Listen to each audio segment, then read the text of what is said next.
You can't be saying you are supporter of baba, wewe ni loyal, wewe ni mtoto wake amekulea, alafu you go and you still massacre the same constitution that he fought for. This is baba we are talking about. Even if you were not to give him a state funeral, even if he was not in broad-based, would you give him that?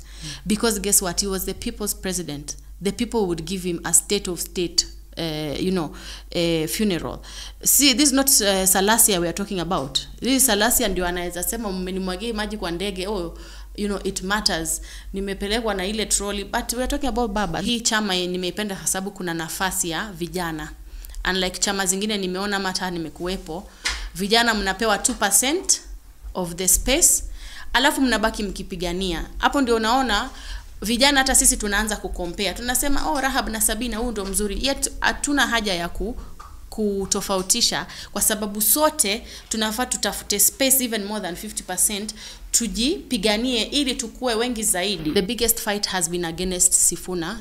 Was by the Sifuna mheshimiwa na kukaribisha Kenya Patriots Party. Kama watu wakutaki na kukaribisha.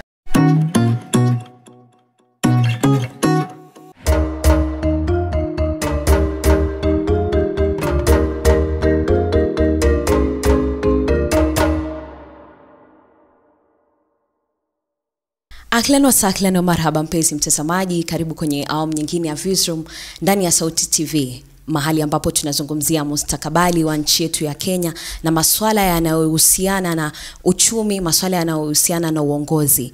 Leo hii studioni tunao fursa ya kuwa na mmoja wa wanachama wa National Patriots Party, si mwingine ila Sabina. Karibu sana Sabina. Thank you so much. Labda kwa opole sana. Labda kwa kiufupi unaweza jitambulisha kwa kifupi ni nani, unafanya nini? Naam. Naitwa Sabina Stadler. Mimi ni mwanachama wa Kenya Patriots Party. It's a national party, KPP, umoja wa Kenya. So mimi ni mzalendo na nimefurahi kualikwa kuongea moja mbili hapa kuhusu venye nchi inaendelea and Na Sabina, wiki ambayo imepita umekuwa ni wakati mgumu sana kwa Wakenya, umekuwa wakati mgumu sana hata kwa Afrika na dunia yote kwa ujumla. Tuliweza kumpoteza aliyekuwa waziri mkuu Raila Odinga. Je, kwa kufa kwake inamaanishaje ama how is it going to affect the democracy of our nation? How is it, what's next for Kenya? Okay, unaona mtu kama baba, mwanzo my condolences kwa familia na marafiki na fraternity ya ODM colleagues and Kenyans at large. Kifo cha baba, zile vitu alipigania hivi sasa ndio labda sisi tunajivunia kula matunda yake. And so matarajio yangu ni kwamba kwa wale waliokuwa karibu na baba na kwa wale waliangalia mtazamo wake, wameweza kufuata nyayo zake. Kama hata kwa ile mazishi watoto watatu walikuwa, lakini kuna mmoja alisimama zaidi kuonekana ile roho ya Raila iko pale kabisa. So I think it's very clear to see the little Railas that remain to continue the journey, because yeye hakufika Kana na kuingia alitoka kama bado tuko Misri. But kuna Joshua ametuachia, maybe ni mmoja, maybe ni kadhaa, maybe hata mimi ni Joshua ambao tutaweza kukomboa hii nchi. With Raila as the leader who there's a newspaper that dubbed him the president that never was, and initially you've worked with ODM as well before joining Kenya Patriots Party. What were your moments with Raila like? Baba, for me, I remember one time I gave him my nomination papers because I vied twice with ODM, and I ended up leaving the party, which I will come to explain why I found Kenya Patriots Party is the best place for me to be. But kwa ile mambo ya kama video yake alipokuwa akiturn 70 something, miaka 70 na kitu, niliweza kurecord video yake ya birthday, ilikuwa Bomas, na pia kuna pali tulikuwa Charter Hall pale kwa ofisi ya governor hapo. Nikampea karatasi zangu za nomination, nikamwambia baba niliibiwa kura mimi, kwa hivyo usinisahau kwa list, lakini baba kama alinicheza. So that's the one on one. Alafu kuna pali nimeona video iliapia from 6 years ago nikiwa na dance na baba. So yeah, we have at least interacted But unfortunately sikuwa ile karibu ile niweze maybe kupata ile wisdom yake zaidi venye ningetarajia ama ningependa. Wengi wa Kenya ama wengi ambao wameweza kuinteract na Raila wanasema ya kwamba ni mtu ambaye alikuwa kielelezo cha jamii. Umesema kwamba aliweza kupigania Kenya kutoka hata ule wakati hatujapata uhuru. Tulipopata uhuru tumeona kwamba kumekuwa na governments kadha wa kadha from Kenyatta, Jomo Kenyatta to Moi, to Kibaki, to Uhuru, and even right now Ruto. Baba amekuwa in almost all those governments. So the best that he has said is actually very, very important. But sasa, right now, wakati ambapo ametuacha, we've seen that there has been a rise of new political parties. Let us speak about KPP and what ni mipango ipi ambayo KPP iko nayo. Okay, Kenya Patriots Party, for me, why nilijiunga nayo, first ni ya uzalendo, kwamba mzalendo hata taka mwenzake kumwona jirani ameuliwa ama ameshutiwa na polisi. Mzalendo hata taka kuona mheshimiwa ameiba pale pesa ndani ya ikiwa mimi nimechaguliwa na KPP, hakuna venye nitaenda pale nifanye ufisadi, niibe mali ya umma ambayo inatarajia kutengeneza Kenya. So that first thing ya kwamba ni patriot pia imekaa wazi, yani is very broad. Hakuna ukabila hapo naona, hakuna mambo na ni uzee ama ni vijana. For me hii chama nimeipenda kwa sababu kuna nafasi ya vijana. Unlike chama zingine nimeona mata nimekuwepo, vijana mnapewa 2% of the space, alafu mnabaki mkipigania. Hapo ndio unaona vijana hata sisi tunaanza kucompare. Tunasema Rahab na Sabina huyu ndio mzuri. Yet hatuna haja ya kutofautisha, kwa sababu sote tunafaa tutafute space even more than 50%, tujipiganie ili tukue wengi zaidi, tusiwe wachache mpaka tunaanza kuwa compared. Kama Oparanya na Joho, would you ever compare them? Hauwezi. But because unapata watu ni young, mnaona tu ni hawa wawili, mnaanza kuwa compare ama wanaanza kupigana wenyewe kwa wenyewe. So I like that Kenya Patriots Party iko na nafasi ya vijana first of all, secondly haina ukabila, alafu cha muhimu zaidi ni wanawake. Unapata ukiwa kwa hizi chama zingine hata kwa mwanamke ndio uweze kupata fursa ya kupata uongozi. Either utapata mwanamke, wanaume wanataka kukutumia vibaya, utoe sidiria ndio upate nomination, ama utoe pesa. Kitu iliniudhi juzi nimeona K24 ikiwa imeweka poll ya magavana. Kama KPP iko na Dr. Agnes Kagure, anasema anajitokeza, anataka kuwa kwa hiyo. Si unajua kuna deputy na governor. Katika hao wawili yeye atakuwa mmoja wao kwa hiyo run. And Kenya K24 didn't even put her. They put all men. And some of them elected, some of them not elected. So nikashangaa kwa nini hawakumpa nafasi kumweka kwa poll. Kwa sababu mwanamke huwa sisi ndio number last. Hata mtu akitaka kukutafutia propaganda hivi sasa niongee na mtu asifurahi, atanitafutia kitu ya kijinsia. Kama Millie Odhiambo alikuwa anasema akiwa akienda campaign, alikuwa anasema wewe una mtoto. Unaona, ama mwingine mimi atasema wewe una bwana. Wewe sijui ulikuwa na huyu ex boyfriend wako. You know, watakutafutia lawama hata haiko, just based on gender, sexualizing, not on merit. Hata kutafutia kitu cha maana. So ndio maana nikaona hapa ni kama niko na nafasi. Yeah. Na Sabina, tukizungumzia masuala ya vijana wanajua tumekuwa tukiona miaka ambayo recently masuala ya protest hapa na pale, Gen Z wakiweza kupaza sauti zao, waweze kusikika, waweze kueleza yale masuala ambayo yanawasumbua sana kabisa. Je, baba wakati alipokuwa hai na alikuwa na wale vijana ambao walikuwa na wao pale ODM, wakatembea na wao, the likes of kina Sifuna, the likes of kina Babu, na tukiangalia hao watu kwa sasa tunakaribia mwaka wa 2027 ambapo tutakuwa na uchaguzi mkuu, na Nairobi is a hotspot. It's a hotspot where we are going to see very many people, the young people who will be coming up to try and prove out who is the best, who is the kingpin in Nairobi. So what do you have to say about these young people who are coming, especially in relation to the Nairobi gubernatorial race? Kwa upande wa governor, I think kuna baadhi ya tofauti kadhaa other than age. Kuna yule mtu tayari ameshikilia hiyo ofisi ya governor, huyo lazima tumjudge tofauti. Kuna wale ambao wako na ofisi tayari wamechaguliwa, wako na ofisi za siasa tofauti, elected members, hao pia tutawajudge tofauti. Na kuna wale wanakuja ambao wanasema mimi nishafanya hiki, nimefanya Agnes Kagure Foundation, nimekuwa sijui CEO wapi, nimemanage fedha kiasi fulani, nimerun biashara za insurance za pesa nyingi kama sasa Dr. Agnes Kagure. Pia hao kuna level yao. Alafu kuna wale hatujaona hata wamefanya nini. So all those people lazima tuwajudge kivyao. And I think hapo ukiongea mambo ya youth so far hapo ni maybe Babu peke yake ndo naona hapo ana apply, because hao wengine wote they are, hata Babu si youth to be honest. Kiserikali mimi na Babu hatuwezi apply tender ya youth, because you know we are young people. Let's say most of these people they call themselves young people, wengine wanajiita youth, and you are not. So I think ni muhimu. Mwanzo walisema sherehe ukishafika 50 hakuna kupiga sherehe. So kama wewe ushapita 50 huwezi piga sherehe, you can't start calling yourself young. Wewe sasa ni others, when old age, you know. Yeah, so I think I don't see how that may apply so much in the governorship, the governor race. Yeah.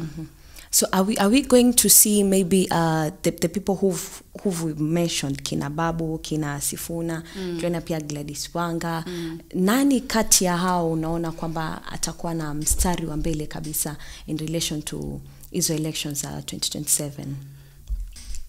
I think kila mtu ni kivyake, but maybe unauliza in terms of chama. Yes. In terms of chama, mimi kama nilivyosema nimesimama na ODM kwa elections mara 2 ambayo kura zangu hazikutosha, lakini nilitoka hiyo chama because of the reasons ambazo nimejoin chama. Number 1, ukabila. Mimi niko na damu ya Mluya na Mjaluo.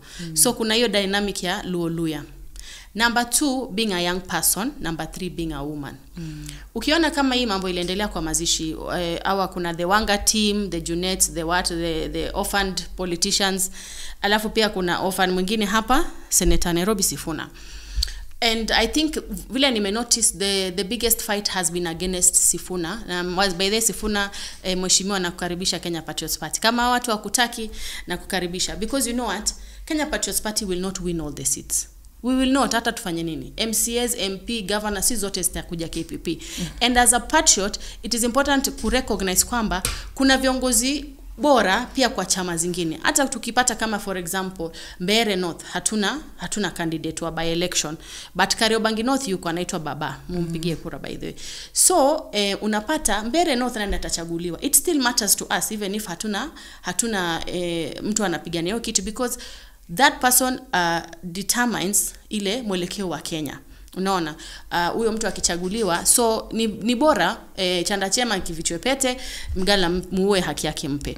Mtu kama Sifuna ukiona, number 1, hawa watu wengine ni wazee. Hakuna pale mtu under 50 nikiona. Unaona? And so that's that is the ODM syndrome. They don't want to, they're talking about intergenerational talks, but they are not doing intergenerational actions. Hawawapi nafasi vijana. Sawa, ndio maana wanampiga yule kijana. Na ukiona mwenzako hana vijana wenzake kwa leadership wa kumshika mkono na kumsaidia, ni wale vijana wa nje wanachama, wale wa kawaida.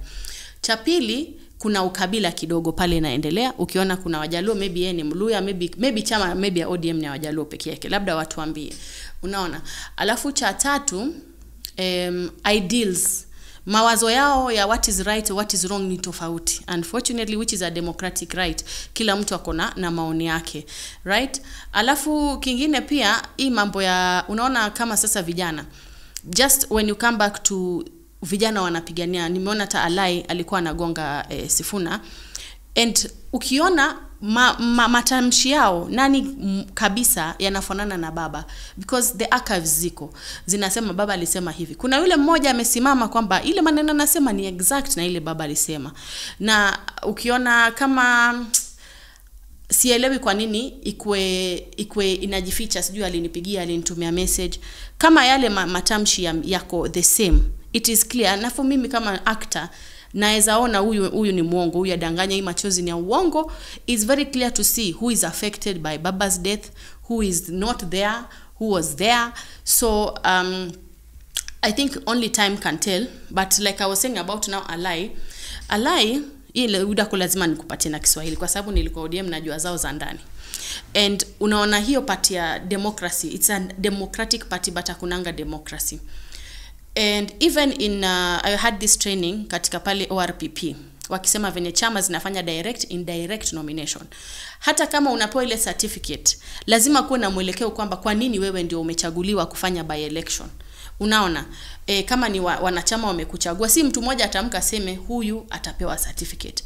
And sasa katika kama Nairobi ama wa grassroots leaders wale wa delegates wa ODM, kuna wale wameshikilia viti miaka mikaka, amenominatiwa karibu mara 50 tangu hata kabla constitution, na amekuwa akipewa nomination ya chama. Alafu unapata viongozi wapya wanainuka wanasema msiponichagua mimi kukuwa chair lady ama chair youth leader, huyu venye anafanya usidhani hakita kuramba siku moja, because I am setting the stage for you wakati wako pia uweze kupata nafasi. So hiyo ndio kitu ina threaten sana watu wa ODM. Unapata alai, hii ni kitu ilifanyika I think 2022 tukiwa campaign kama wakati huo niko ODM. So alai alikuwa wako na Sifuna in the same stage. So alai threat yake hapo wakaona mwenzako ni nani? Ni Sifuna. Because wote ni vijana, maybe yeye ataka kuwa governor na ona senator atachukua hiyo nafasi in future. So akaona huyu Sifuna anakaa soft. Akaanza jaribu kumbuli na magunzi na nini na kutaka kumwangusha. Akasahau mwenzako ni Mbukusu. Mwenzako akamenyana na yeye mundu humundu. Nilikuwa asia kusikia na kuambiwa. Nilikuwa mwanzo nakumbuka nilikuwa napeana calendar zapo za ODM za baba sasa ako huko alai watu wa ODM mmetesa sana yule mzee wetu.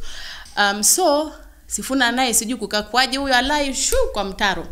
So tangu hiyo siku watu wa Kileleshwa wanamuita Sifuna Etalangi. Kwa nini? Etalangi ni Simba kwa Kiluya. Because walimuosha kwake. Kwa ward hiyo sasa yani amemshinda paka kwa ward yake. So hiyo kitu mpaka leo I think alai akiamka yani ile kabisa kitu ya kwanza ni Sifuna. Ndio juzi nimeona akisema sijui akuvaa suti. Sasa watu wanamwambia wewe mwanamume mwenzako Kenya amevaa cha kuhusu nini? Unaona? So nyewe watu wakileleshwa pia. Najua wakileleshwa nimeenda huko hizo sherehe za kileleshwa naona vijana handsome, lakini nikiamka hivi nione hivi sura yani hivi aniangalia ni Robert Alai hivi nimeamka asubuhi. Nitaona kama rapture imefanyika mkaenda mbinguni mkaniacha. So ile sura yafaa kuwe humble kidogo. But what I don't like about him ni kwamba you are dandia clout. Akisikia kitu inaenda, bora tu mtu ameongelelewa, hiyo ndio ataongea. Ile tu adandia hata labda hana maoni ako nayo, but hiyo ndio anajipea relevance. Lakini kwako kwenyewe hufagi.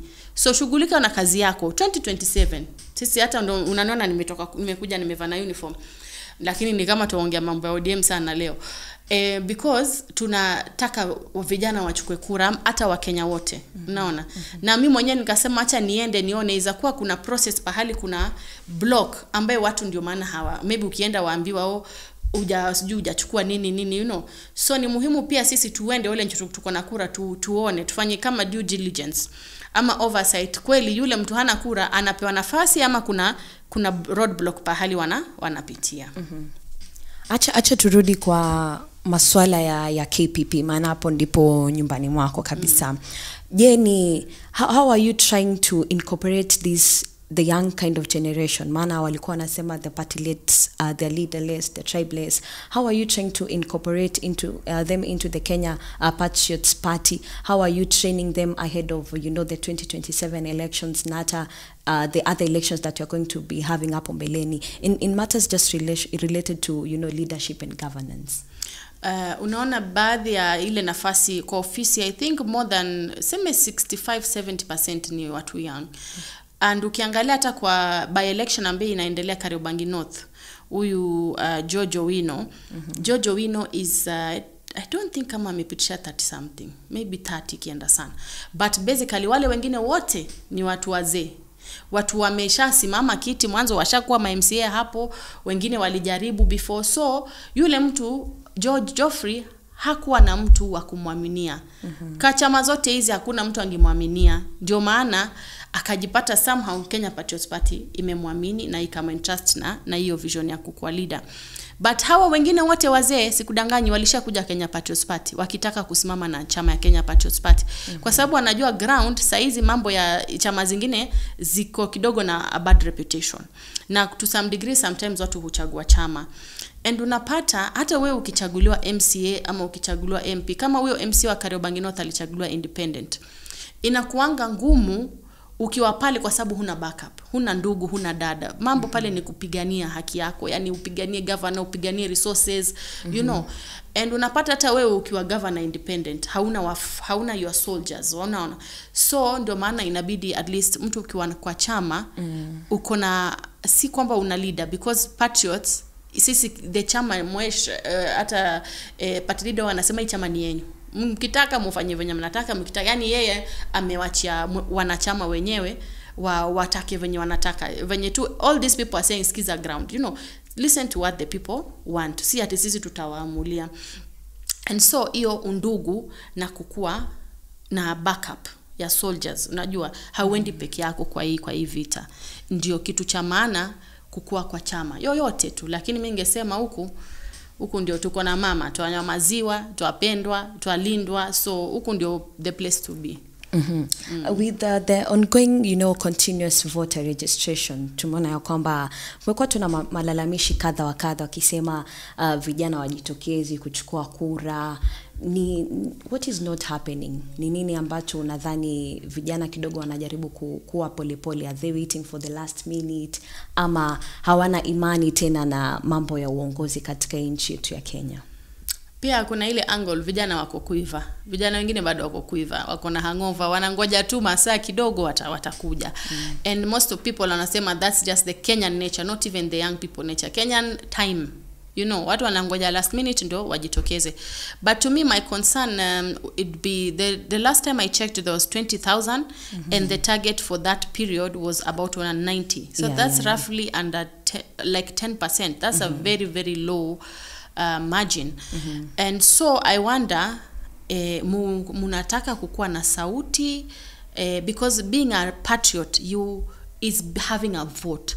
That's the only way you can talk when you are in the football pitch, not from the sideline telling sijui anaitwa nani au mafootballers, you know, telling those footballers score hapa, piga hapa, lakini we mwenyewe hauko ndani ya debe. So ni muhimu sana watu wote, si vijana, watu wote mchukue kura na mujitokeze na hiyo kura yako. Mambo ya kuuza kura yako sababu ya 500 utakuwa hiyo si uzalendo. Hiyo sasa ndio privatization bill sasa yenyewe. Umeuza Kenya kwa sababu ya 500 ya leo, ambaye haitakumalizia hata 500 ya kufikisha wapi, hata 1000 itakufikisha wapi? The next 5 years you end up having somebody ambaye atakutesa, alafu tena urudi maandamano uuliwe. Sasa tuelekea wapi? So watu wachukue kura, na pia kama uko na kura jitokeze uipige. Si uko na kura alafu umelala siku hiyo. And in your observation there is this new generation kind of leaders that is emerging. Hata vyama kama hivi vyenu vya KPP, tumeona NLP, tumeona vyama tu kadha wa kadha. Are they going to embody a different kind of politics, ama itafika mahali sasa wale veterans katika siasa watakuja, wataingia na waweze you know, sewe dynasty tu imerudi pale penye ilikuwa? Sasa kwa mbele huko hatutajua venye mambo yanaenda na mambo ya coalition, right? But I think cha muhimu ni vyama vyote visikize wananchi. And that's what Kenya Patriots, like I said, inafikiria what is the best way. Unaona kama kitu nimesikia Juneta amesema mara kadhaa kwamba chama cha ODM kitakuwa kwa serikali ama kitakuwa kwa mrengo wa serikali. Alafu huku nasikia Simbarati anasema anaambia president kuja ukue mwanachama. Sasa nikizileta pamoja nashindwa president wa sasa atasimama na ODM ama ni vipi? So kuna mambo, kila chama iko na strategy zao ambazo zinapanga na ideals zao, wanaona maybe huyu ndio anafaa, but ideally hata chama gani chikanena gani, hiyo kura yako ndio itachagua, itasema wewe uko hapa, haya nimekuingiza. Na hata kuna wale wako pia independent bado, pia huyo labda pia ako bora. So fikiria kidogo, tumia akili. Hii hata maybe itatusaidia saizi, kwa sababu hata sisi venye nimesema tunakula matunda ya wengine walitupigania. So hii tunafanya ni si kwa leo tu, ni hata kwa watoto wetu wa kesho.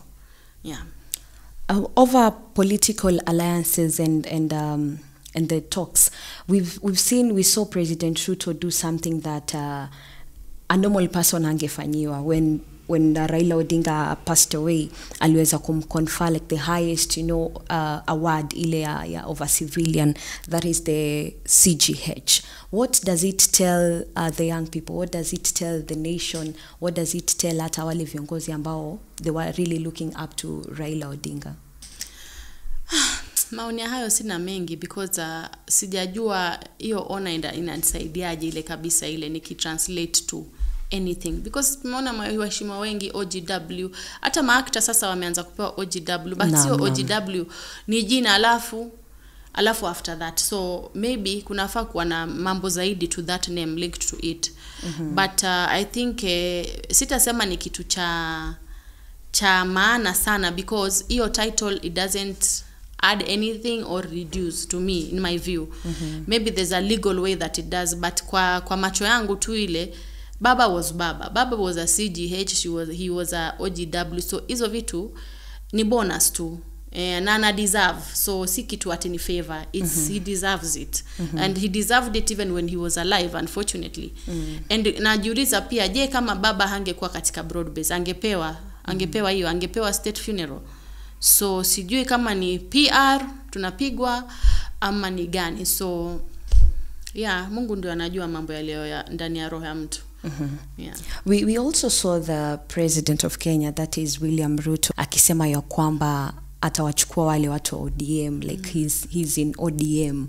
What kind of message is he passing on to the people in the KK government, to the people in the opposition leader, the opposition? Unajua watu opposition wako, tunawajua wote. So what message is he trying to relay to them? I think hiyo ni siasa tu. Kama huni support, shauri yako, utabaki nje, unaona. So itapea nafasi wale watu wanani support. But at the end of the day, you are supposed to serve every Kenyan. You are not the president of the people who chose you. You are the president of Kenya. So for you to do that, and I remember even when I was watching Mheshimiwa Gachagwa's interview, and he said how he had negotiated for like 8 seats out of, is it 22, or he said 11 or 8 za waziri wake wa Mount Kenya, not wa chama, because yeye hakukuja na chama, yeye alikuja kama mtu. So unaona hiyo inakuwa that's almost 50% of the seats all to one tribe. And you see hata naona hata cyber crime hiyo amendment bill wameleta mpaka mambo ya ethnic divisions, so hiyo pia kuna ubaya to some degree, but naelewa ni just you are trying to align with people who are supporting you, but tusisahau kwamba kila Mkenya anakuhitaji. Hata yule atasema 1 term 2 term, bado unafaa mshughulikie mpaka ile siku ya kura akuchague ama asikuchague, then kazi yako ishi ama iendelee, but that remains. Yeah. Over last week, Sabina, before the announcement of the passing of Right Honorable Raila Odinga, the President Ruto aliweza ku-sign bills kadhaa into laws. And there is one bill that actually, caught the attention of many Kenyans, and that is the Cybercrime Amendment Act. Have you had a look at it? I have, and before I go to that, kuna kitu nimesahau about kuna kitu I'd like to add on that about the state funeral, because tumeongea mambo ya kuona through the CGH award, and I wonder, this state funeral, and thankful to the president and everyone, it was a whole organization that was behind it, right? From the masoldier, manani, mpaka deputy president alimulimfanya MC bwana. Mungeniita MC, ningewachaji pesa kidogo, ama ningefanya bure for baba, but for me that's another thing that's deserved. This is baba we are talking about. Even if you were not to give him a state funeral, even if he was not in broad base, would you give him that? Because guess what? He was the people's president. The people would give him a state of state funeral. See, this is not Salasia we are talking about. This is Salasia ndio anaweza sema mmenimwagia maji kwa ndege, it matters, nimepelekwa na ile trolley, but we are talking about baba. So for me, I think it's neither here or there about that. And while that is still happening, you find that these things, you see, And that comes back to what I was saying about acting, because you can't be saying you are supporter of baba, wewe ni loyal, wewe ni mtoto wake amekulea, alafu you go and you still massacre the same constitution that he fought for. And when you are taking an oath, like our MPs, they say, I'm going to preserve, obey, defend, protect the constitution, and yet you are going to defile this thing.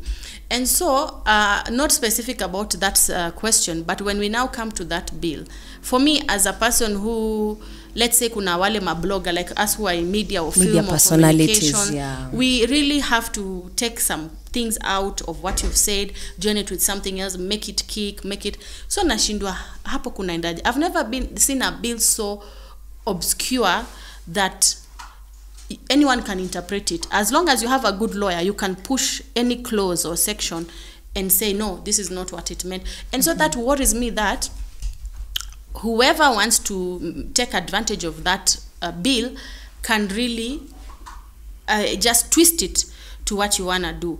Like another thing was, is it section 21? When they're saying if you are summoned or you are the police take you about this cyber crime, you've done cyber crime, what is it, kizungu na umefanya hiyo cyber crime, you know, you are not supposed to state, you are not supposed to say that. Na unaona kama ile time ya Twitter, watu walikuwa nasema wameniabduct, wamenishika. Sasa pia kusema hiyo is a criminal offense to my understanding. So yani ile inataka tukae na wakili watuelezee pole like, and then how do you just pass bills on the same day? Alafu nane, kuna privatization bill, kuna nini, ziko kadhaa, kuna ya land, and sielewi mimi hata hizi bills zapitishwaje siku hizi. Yeah. Kuna hiyo ya wildlife, and you know, according to article 33 of the constitution, Kenyan constitution, that is, it guarantees every citizen, you know, the right and freedom to speech, to speak, to express oneself. And you know, with this bill that has been passed, what messages are the president sending to the online gurus? Because tumejua kuna bloggers, kuna wale, you know, human rights activists. You as a communication specialist, by the way, what does this tell you or signify? I think for me it's unajua mtu yakupatia vitu akufiti, alafu kuna ile moja tu ndio alikuwa yataka kuiweka. Yaweka kama 5, alafu ile moja ile alikuwa yataka ishaingia. So I think it's just, I read that 16-page thing, I was just like, what's this? Yani sikuelewa the point, you know. And unaona vitu kama kuna some degree of protection we need, of course, for use of, you know, even AI and, you know, internet and all that. Well, we need to be governed on that, but we don't need to be silenced. And I think pia serikali inaogopa vitu kama, was it Sri Lanka ambaye walivote mpaka on Discord when they were selecting the prime minister? Was it Sri Lanka? Yeah. So hivi majuzi tu vijana wakaenda online, hata we've seen it in our own country. Vijana wameenda online na wakaweka opinion ikashika kabisa. Hata pia pressure kama ya finance bill, vitu kama hizo. So ikiwa mtu unamnyamazisha, yani itakuwaje? So hapo kidogo hiyo democracy tumedanganya. And being that the late Raila Odinga was a father of democracy, alipigania sana yani ile watu waweze kusikika, watu waweze kujiexpress vizuri, watu wakaweze kutoa, you know, ile mistakabali yao. What is going to be the future of Kenya right now, as we see that baba ameweza kutuacha? What is the future of Kenya right now? The future of Kenya has Sabina. It has all these other brilliant young minds. The old people need to, no, actually they don't need to give us space. We need to take the space. And even when I look at all the ODM drama that's going on, I see that's a very Baba thing to do. Because you would think Baba would put mikakati. He was in his old age, but you see, Baba had to fight for his space. And probably that's the same thinking. He's like, you know what? I finished the race. Deuces, you know, nyinyi mujipange pia mupiganie nafasi yenyu. So that's a very Baba thing to do. That fight for it. Whoever mukiamua musambaratisha shauri yenyu, I've done all I could. I imparted all the wise of the wisdom of the wise that I could. Sasa kazi kwenyu. But you see, at the end of the day also, kuna vitu ile mambo ya Baba akisema left ni left, see always, because see sote tuko perfect. Kuna zingine tutasema wrong. And in the beginning I was worried that the young people would be like, watu unapata mtu akiaga, hatuna ile heshima, ile culture tumezoea kuheshimu the dead ama our elders. But I was happy to see even the Gen Zs do nice songs for Baba. Most of them are actually the young people. So yeah, that was good. And Kenya is still here. Me and you, we are still here to have a say, to vie for political seats, to get a voter's card, to be alert in how our country is being driven. And Mungu atubariki. God bless the land of Kenya. Yeah. Tukiangalia watu ambao wamekuwa in the front line, in the media land space, tumeona baadhi ya viongozi ama baadhi ya Wakenya wamekuwa wakirushiwa mawe about their past, We've seen Babu Owino, ile kesi yake ya kuweza kumshutu ile DJ. Tumeona kwamba hata Pastor Nganga amekuwa akifuatwa sana, ile ulevi na nini. Tumeona pia yupo the in-law wa Mwakideu aliweza Burale, that is, aliweza kurushiwa mawe pale online. Do you think that your past is going to affect you, your present and your future? Does it determine how you're going to be? Your past, hata katika sheria huwa wanasema katika ile kesi fulani namba fulani hiki waliamua hivi walifanya, so it sets a precedence ya kwamba kitu kifulani kilishafanyika. Kwa hivyo your past ndio it matters, but also there's one moment events, right? Kuna kitu inaweza kufanya, kwa filamu watu tunasema she snapped. So ile kosa ile dakika moja haimanishi that's who you are forever, unaona. So kuna umuhimu wa kupea mtu benefit of a doubt, lakini bora ashakuonyesha kitu ile ushapata onyo, uta trade carefully, but you have at least a chance of time to give them a benefit of a doubt. And you know what, human beings are human beings of patterns. So the patterns, if they keep coming and coming, ukisikia mtu, kila mtu anasema tangu 1957 mpaka this year anasema wewe ulinikon to 50,000. Hapo kuna kitu, hapo kuna shida. It's a repeated pattern and you can't hide who you are. Hata kama wapenda mtu, ile macho yako haiwezi danganya. So with how time goes, people forget. They will just bring out the truth out of them, and then now you can judge. You can say ile kitu, huyu mtu hii ndio tabia yake, hata kesho atatupiga risasi, ama hata kesho huyu atatukon 2500. Alafu it's also very important to always get two sides of a story, and I think hiyo ya Burale na Mwakideu ilifanya hivyo yani vizuri, because we go to hear two sides, then we make the judgment. But tunapata hata celebrities, tunapata mmoja amesema hivi, usharuka na hata hujasikia mwenzake alisema nini, ama hujampa nafasi kumsikiza. So yeah, I think even us, we need to give people the benefit of a doubt. Na iko katikati, hiyo swali yako iko katikati, ipo but pia kuna tumpe mtu nafasi pia. Na mtazamaji, unaweza kuchangia kwenye mjadala huu kupitia page zetu pale Sauti TV @K, ama utume ujumbe kwa nambari 0102 842 248. Na Sabina, labda niweza chukua, kuna ujumbe ambao tulikuwa tumetumiwa hapa awali tuweze kuuliza. Tumekuwa na mjadala wa kina kuhusu mustakabali wa vijana, sauti ya Nairobi na mwelekeo wa siasa za Afrika Mashariki.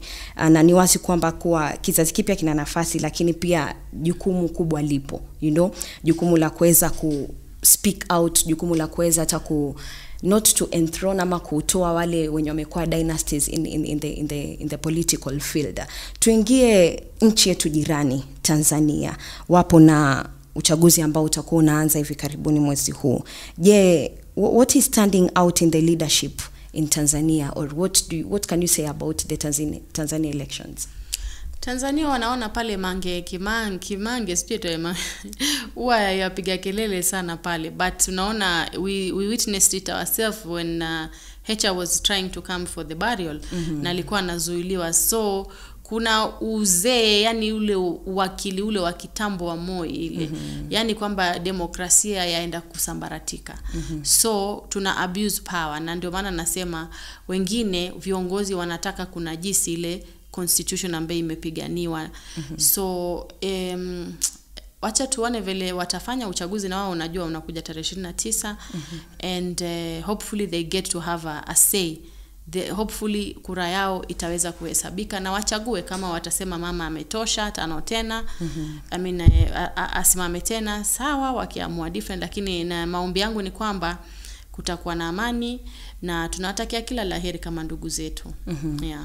In the recent times, Sabina, tumeona kwamba wapo baadhi ya Wakenya ambao waliweza kutembelea Tanzania, watu maarufu sana kutoka Kenya wakashikwa, wengine wakakuwa deported, na those claims za kwamba za kunajisiwa nini na nini. What is going to be the relation between Kenya and Tanzania right now, and how are they going to affect hii relationship itakuwaje? Yeah, I think hapo uongozi kidogo hapo ulichoma kabisa, kwa sababu kama mimi ni mtu nilikuwa napenda sana kwenda Tanzania, mara 3 kwa mwaka lazima ningeenda Tanzania tu, ile tu holiday niende pale samaki niende wapi, but sasa naona pale naweza kuwa pale nikae kwa meza fulani, hata kutoke vurugu aseme huu Mkenya, hata sijajitetea na mimi sina makosa. So ile relation na pia ile undugu kidogo inapotea, na it's very sad ya kwamba nothing really happened. Hii mambo kama ukisikia Boniface Mwangi na yule mwanadada walivyopitia, hayo maneno yaliishia wapi? Unaona, nikijiuliza tu. So hata yule mwingine wa Mombasa yule walikuwa wanasema kwamba Abdul Swamad amewasumbua, mara ametolewa meno. Unaona, hiyo maneno ikaisha hivyo, lakini tujue kama Wakenya, yani bado sisi sote ni Wakenya. Whatever can happen to somebody inaweza kufanyikia wewe. So yeah, it is still vizuri kabisa. Viongozi wako na responsibility kubwa ya kuhakikisha hizo relations katika mipaka inaendelea kuendelea, si kusambaratika. Yeah. From that conversation, Sabina, do you believe in justice existing? Do you believe that ikiwa leo mimi nimekosewa ama umekosewa na nitahitaji labda kwenda kutafuta haki, je, the Kenya that we are in right now, are we guaranteed of getting the justice that we deserve or the justice that we seek? Nitakupatia mifano miwili amenifanyikia mimi personally. Mfano wa kwanza, my relative alikoniwa pesa na mtu anaitwa Wakokotini, anaitwa Isadin Gabani.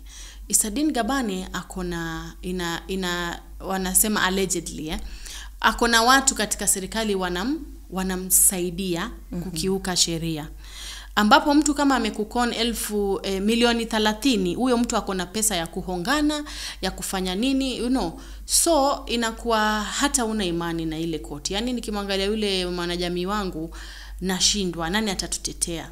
Unaona, na hiyo kitu kuna time nilisema hata katika media. Cha pili, juzi nilikuwa na kesi, nilikuwa nafuatilia mtu alikuwa na pesa zangu. Nikaenda police station, nishaenda kotini, nikaenda police station na nikasaidika. So hata nilipokuwa pale na polisi naambia, nyinyi hamtanisaidia. Yani niko na ile alama ya dukuduku. But walinisaidia, nilipata haki naamini. So it's a double-edged sword. Jukumu lako katika, yani kuna nafasi nyingi kubwa ya kwamba mtu kama umemkosea hivi leo na ako katika power, anaweza kuabuse your power. And that is why nasema hii constitution hata wengine hawaiheshimu, hawaipreserve, wala hawaidefend, just by how they are acting. And ukiona hivyo, ule mtu kimchagua leo hii akuja kunyang'anya shamba, utakuwa na sauti. So angalia watu unachagua. Huyu mtu leo hii ukikosana hata na bibi yake, atachukua stand ya kweli ama atakuja akudhulumu. Naona, so hiyo ni mambo na viongozi tu, they are abusing power, some of them. And yeah, lakini tuzidi kuamulika. Yeah, lazima hiyo kumulika inawapatia uoga. Unaona, kama juzi naona Larry Madowo alirecord mmoja akifanya barabara kando. So tuzidi hii mambo, hata hii cyber bill sijui itatufikisha wapi. But ukiona injustice, mimi naona endelea tu kuiongea. Yeah. Speaking about power, hatuwezi kosa kumzungumzia rais wa Uganda, Museveni. There has been reports that kidogo afya yake si nzuri, yuko hali mahututi, nini na nini. So what can you say about the political longevity, because tukiangalia hata hapa Kenya wapo viongozi ambao wamekuwa kwenye mchezo wa siasa for the longest time possible, alafu inafika mahali unapata mtu anafaa ku step down lakini bado a step down, bado anataka kurudi. What lessons does this hold for countries, you know, with the entrenched kind of leadership? Yeah, unaona bado hiyo naona inakuja kwa kura, because huyu mtu atasimama hata mara 100 lakini si nyinyi ndio mazidi kumchagua. Kwa hivyo kama mtu unaona amewafaa sana ni sawa, kama basi ameweza mpaka mara 4 mkaona hakuna mtu mwingine amekuja akamshinda, ni sawa, tutakubali. But ikiwa hamuna hata hiyo responsibility ya uchaguzi, haujajitolea kwamba mimi niko na sauti ambaye nataka kuchagua kiongozi wangu. Niliona kama Uganda kuna huyu politician, ani mzee yaenda hivi, yani yaenda kuanguka. Hujui kama hata yapomua ama yuko hai. You know, so hiyo uongozi ya uzee, it comes with also new leadership.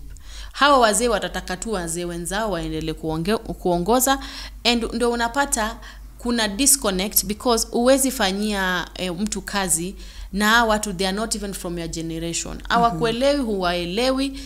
Unataka pia ukuwe represented kama sisi young people. Tunataka tukue represented na young people. Kama juzi nimeona ni jana president wa Senegal amekuja Kenya. Nilikuwa natamani nikuwe karibu hata nichukue namba yake. You know, like I was so happy to see him, but sikuelewa kwa nini wamemleta. Yaani mpaka sasa najiuliza as a communication person, what were they trying to communicate by bringing him? So as young people tuko na nafasi lakini hatutapewa. Lazima tuichukue. Kwa sababu huwezi kuwa president kama Museveni miaka hizo zote amekuwa president, ya. And unapata kama kuna time nilikuwa nasikia watu kuongeza miaka ikuwe 7 badala ya 5 katika uchaguzi hapa Kenya. Is that so crazy? Like 7 years a long time to know. People change in one day. 7 years utatufanya nini 7 years? Hiyo makosa makubwa sana. So watu wanazidi kukiuka constitution, wafanye mambo yao, na baadhi ya viongozi unajua uwezi kutafuna mkono ambaye unakulisha, utaupiga. Unaona, so baadhi ya viongozi kwa sababu wako katika serikali ama wana benefit from serikali ama anapewa pesa ndio apige kura tofauti, then nakuwa tu upuzi, like mwende tu nyote nyumbani. Yeah. Mwisho kabisa Sabina, je, ujumbe wako ni upi kwa ambao wanaokutazama kwa sasa? Unaweza kuwaambia nini in relation to, you know, what has been happening in our nation currently, kuhusiana na masuala ya vijana, kuhusiana na masuala ya KPP as well? What can be your message to them? Message yetu ni kwamba, message yangu rather ni kwamba tuko na, katika Biblia tunasema kuna Musa aliwaachia nafasi Joshua. Katika nchi yetu tuko na Musa wengi, baadhi yao marehemu Raila Amolo Odinga, lakini tuko nao wengi. Kuna wale sijui the how many sisters, tuko nao wengi. Na wametuachia matarajio yao pale wamefika. Ni kwamba sisi tunaendeleza zile efforts waliweka. Na nikiona hivi sasa hata walikuwa nasema baba tu hata hajafika kwa gate ya mbinguni, watu washaanza kupigana. Unaona? So sisi kama sisi ambao tuko hivi sasa tunafaa tufikirie not only ourselves, na tufikirie wa kizazi kijacho. Viongozi ambao tunachagua hivi sasa tufikirie, are they really patriots? Are they people who have the country's best interests at heart? Heri nichukue mtu mpya lakini nimeona kidogo amefanya hii, naweza judge mtu karakta yake, judge pia mpatie benefit of doubt, mpatie time auze sera pia, hata kama hana dimples, hata kama hana pesa, hata kama ni mzee, ni kijana, mwanamke, sikiza kidogo, tumia akili. Kenyans we are so smart. Hata nikiona pale mtandaoni, yani tukiamua, yani uliona Obama president hapo awali alifosiwa mpaka akatuma condolences. Yani wa Kenya tukitaka tutaweza. Tuzidi kusukuma, tuzidi kujipa nguvu, na pia na wakaribisha nyote wale ma political orphans, wanachama wa Kenya wote, karibuni Kenya Patriots Party, chama cha uzalendo, hakina ukabila, kina nafasi za vijana na wanawake. Na tunataka matarajio yetu Mungu atuongoze, tuendeleze Kenya mbele. But mimi na wewe ndio Joshua, mimi na wewe ndio tutafikisha hii nchi ifike Canaan vile baba alitaka. Alafu ukitaka kuwa mwanachama wa Kenya Patriots, ukitaka kama wewe unajiona wewe ni mzalendo na roho yako iko katika uzuri wa Kenya, basi dial pale simu yako hiyo *386# na ukuwe mwanachama wa Kenya Patriots Party. Karibuni sana. Shukran sana Sabina kwa wakati wako. Nimefurahia sana kuwa nawe. Na tumekuwa na mjadala wa kina sana kuhusu mstakabali wa vijana na mwelekeo ambao Kenya itaweza kuchukua haswa wakati ambapo Raila Odinga kutuacha. Na la muhimu kabisa ni kwamba sauti ipo na vijana, sauti vijana wako nayo, ila tu ni wajitokeze, sio tu kwa maneno bali pia ni kwa vitendo. Shukran sana kwa ambao wamejiunga nasi, hadi kwa wakati wengine. Kutoka meza yangu ya sauti, ni kwaheri kwa sasa.